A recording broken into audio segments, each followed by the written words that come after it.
हरि ओम श्री गणेशाय नमः। ओम नमः शिवाय। पंचमो अध्याय। ब्रह्मादि देवों द्वारा कुमार को शस्त्रदान पूर्वक अभिषेक करना।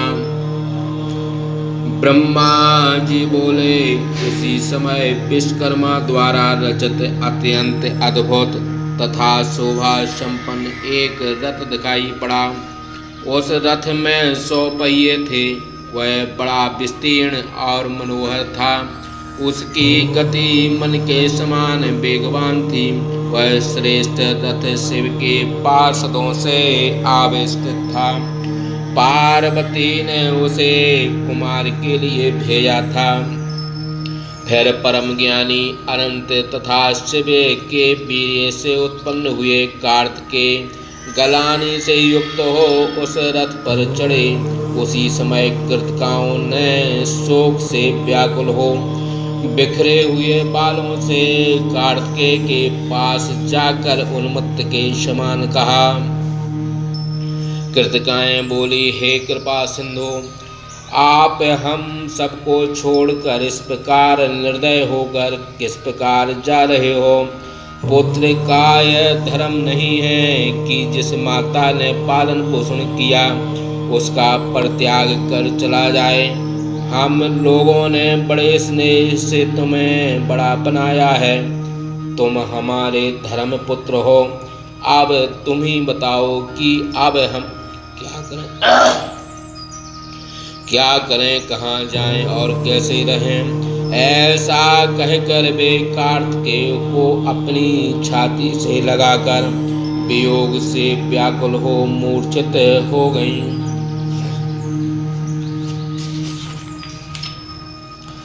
तब कुमार ने आध्यात्मिक वचनों से उन्हें समझाया, हे मुने। फिर वे रथ पर सवार हो पार्षदों के साथ चल पड़े। कुमार को अपने स्थान प्रस्थान के समय नाना प्रकार के मंगल दिखाई तथा सुनाई पड़ने लगे। इस प्रकार वे पार्षदों के साथ अपने पिता के घर चले। अपनी दाहिनी ओर नंदिकेश्वर से युक्त कुमार मन के समान वेग वाले उस रथ से कैलाश पर्वत पर प्रलय काल में भी नष्ट न होने वाले उस अक्षय वट के समीप पहुँचे। वहाँ पर लीला विशारद शंकर पुत्र कुमार कार्तिकेय ने उन्हें कृतिकाओं तथा पार्षदों के साथ प्रसन्नता से रथ को खड़ा कर दिया। तदंतर सभी देवगण ऋषिगण सिद्ध चारण ब्रह्मा तथा विष्णु ने शिव जी से कार्तिकेय के आने का समाचार कहा। उस समय शिव जी गणेश का दर्शन कर विष्णु ब्रह्मा तथा अन्य सुरश्रय के साथ प्रसन्न हो कार्तिकेय के पास चले। उस समय शंख भेरी आदि बाजे बजने लगे और प्रमुदित होकर देवताओं के घर महान उत्सव होने लगे। उस समय वीरभद्रादि सेवकगण अनेक ताल पर गाना गाते केली करते हुए शिव जी के पीछे पीछे चले। स्तुति पाठक स्तुति पूर्वक गौड़ कीर्तन करने लगे और प्रसन्न हो जय जयकार तथा नवा शब्द का उच्चारण करने लगे। शिव जी के सरपद वन में उत्पन्न हुए उस पुत्र को देखने के लिए चले। पार्वती ने राजमार्ग को अनेक मंगल द्रव्यों नाना प्रकार के पूर्ण कलश एवं कदली स्तंभादि से अत्यंत मनोहर बना दिया था। उन्होंने पद्म राग आदि मणियों से पुर को चारों तरफ से अलंकृत करवाई। वे पति गुण पुत्र वाली सुहागन स्त्रियों को तथा लक्ष्मी आदि 30 देवियों को आगे कर कार्तिकेय को लेने के लिए चल पड़ी।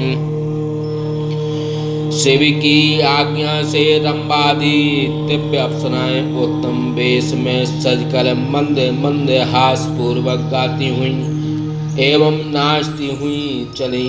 जिन लोगों ने गंगा पुत्र गांगे का दर्शन किया था उन्होंने देखा कि सारे जगत में एक बहुत बड़ा तेज व्याप्त हो रहा है। उस तेज से सुवर्ण के समान देदीप्यमान बालक गिरा हुआ है। तब उन सभी लोगों ने सूर्य के समान अत्यंत तेजस्वी उस बालक की वंदना की। उस बालक के सामने सभी लोगों ने नमः शब्द का उच्चारण करते हुए अपना सिर झुका लिया और उसे बाएं दाहिने घेर कर खड़े हो गए। हे नारद, मैं विष्णु एवं इंद्रादि समस्त देवगण कुमार को चारों ओर से घेर कर दंडवत प्रणाम करने लगे। हे मुने, उसी समय सखियों के सहित गिरिजा ने उस महोत्सव में आकर अपने पुत्र को देखा। जगत के एकमात्र रक्षक साक्षात सर्वेश्वर सदाशिव सर्पराज भूषण धारण किए हुए अपने प्रमथ गणों से युक्त हो पराम्बा भवानी के साथ बड़े स्नेह से उस पुत्र को देख कर गदगद हो प्रसन्नता को प्राप्त हुए।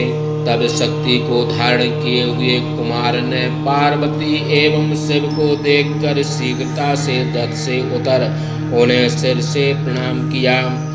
परमेश्वर शिव जी ने कुमार को गले लगाकर बड़े प्रेम से उनका सिर सूंघा और बहुत प्रसन्न हुए। पार्वती ने भी आश्चर्य में पड़कर उसे पुत्र को गले लगाया तथा स्नेह से उत्पन्न स्तन का दूध से पिलाने लगी। देवताओं ने अपनी स्त्रियों के साथ कुमार की आरती उतारी। उस समय जय जयकार के शब्द से सारा आकाश मंडल व्याप्त हो गया।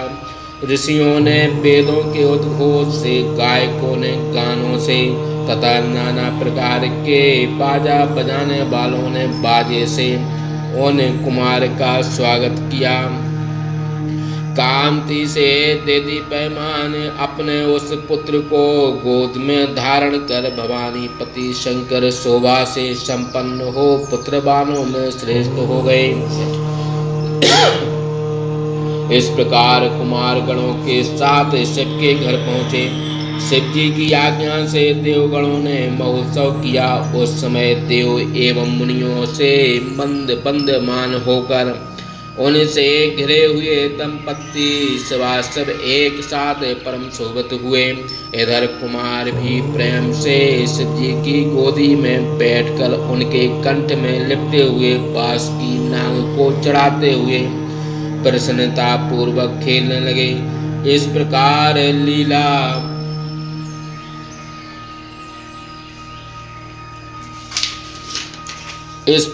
लीला करते हुए कुमार कार्तिकेय को देखकर कृपालु शंकर ने कृपा दृष्टि से उन्हें देखा। फिर हंसते हुए पार्वती से उनकी लीला की बात कही।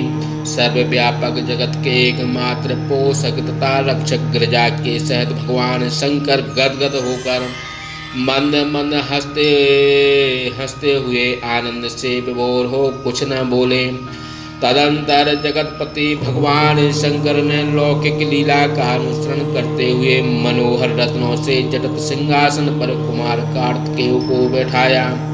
फिर वेद मंत्रों के द्वारा पवित्र किए गए समस्त तीर्थों के जल से पूर्ण 100 रत्न जटित कलशों से उनको प्रसन्नता से स्नान कराया।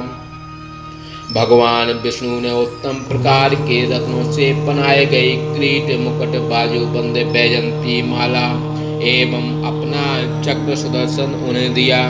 सदाशिव ने अपना त्रिशूल पिनाक परश शक्ति पाशुपतास्त्र पाणि श्रृंगारास्त्र एवं परम विद्या कुमार को दी। मैंने गोप बीत वेद माता गायत्री कमल ब्रह्मांड तथा शत्रुनाशनी विद्या उन्हें प्रदान की। इंद्र ने अपना ऐरावत नामक गजेंद्र तथा वज्र प्रदान किया। वरुण ने श्वेत छत्र रत्नमाला तथा वस्त्र प्रदान किए। सूर्य ने मन के समान वेग से चलने वाला उत्तम रथ और महातेजस्वी कवच दिया। यमराज ने यमदंड तथा चंद्रमा ने अमृत पूर्ण घट प्रदान किया। अग्नि ने प्रसन्न होकर अपने पुत्र को महाशक्ति प्रदान किया। नैऋत्य ने अपना शस्त्र तथा वायु ने वायव्य शास्त्र प्रदान किया। कुबेर ने गदा तथा ईश्वर ने प्रसन्नता से अपना त्रिशूल दिया। इसी प्रकार सभी देवगणों ने अनेक शस्त्र तथा नाना प्रकार के भेंट अर्पित किए। कामदेव ने प्रसन्न हो अपना कामास्त्र गदा तथा अपनी आकर्षण एवं वशीकरण विद्याएं प्रदान की। क्षीर सागर ने अमूल रतन तथा विशिष्ट प्रकार से बने हुए रत्न के आभूषण प्रदान किए। हिमालय ने दिव्य भूषण एवं वस्त्र प्रदान किए।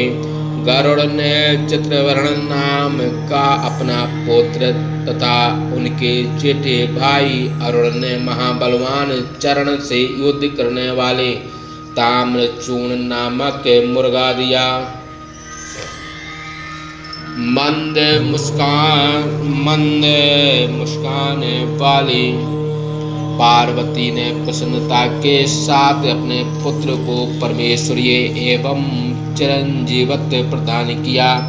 लक्ष्मी ने दिव्य संपत्ति तथा मनोहर हार प्रदान किया और सावित्री ने बड़े प्रेम से समस्त सिद्धि विद्या प्रदान की। हे मुने, इसी प्रकार अन्य जो भी देवियां वहाँ प्रसन्नता से आई थीं, उन्होंने अपनी अपनी प्रिय वस्तुएं तथा पालना प्रदान किया।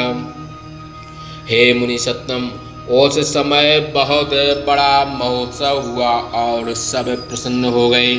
विशेष कर सब पार्वती तो अत्यंत प्रसन्न हुई। हे मुने, उसी समय महाप्रतापी ऐश्वर्य संपन्न भगवान रुद्र हंसते हुए ब्रह्मादि देवगणों से कहने लगे।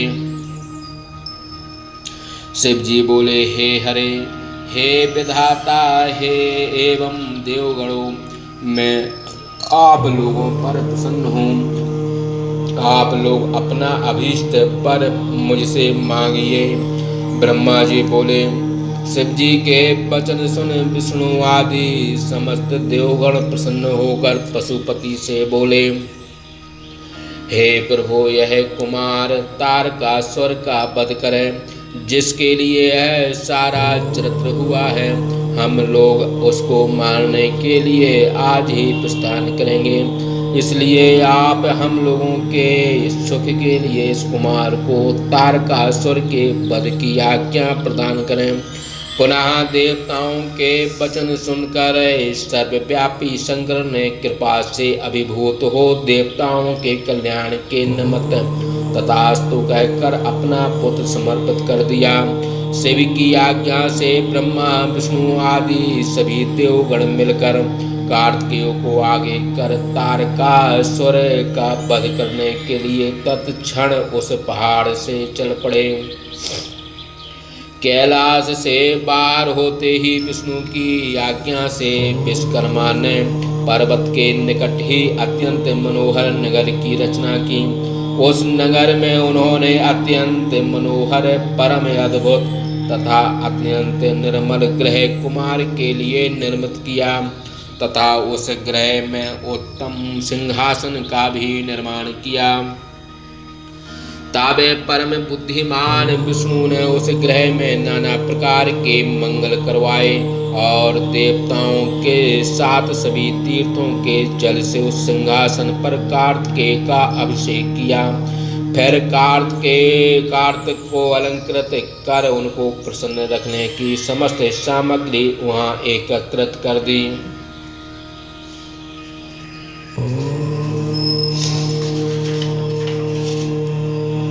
तथा उस उपलक्ष्य में अनेक उत्सव किए। हरि ने प्रेम से उनको ब्रह्मांड का आधिपत्य प्रदान किया। फिर स्यों तिलक लगाकर देवताओं के सहित उनकी पूजा की। उन्होंने प्रीति से कार्तिकेय को प्रणाम किया और सनातन शिव स्वरूप उस कुमार की अनेक स्तोत्रों से स्तुति की। ब्रह्मांड के पालक कार्तिकेय इस प्रकार उत्तम सिंहासन पर बैठकर स्वामित्व को प्राप्त कर अत्यंत शोभित हो गए। इस प्रकार शब्दत्ती भाषा टीका सदस्य महाप्राण के अंतर्गत द्वितीय रुद्र संहिता के चतुर्थ कुमार खंड में कुमाराभिषेक वर्णन नामक पंचम अध्याय समाप्त। बोलिए शंकर भगवान की जय।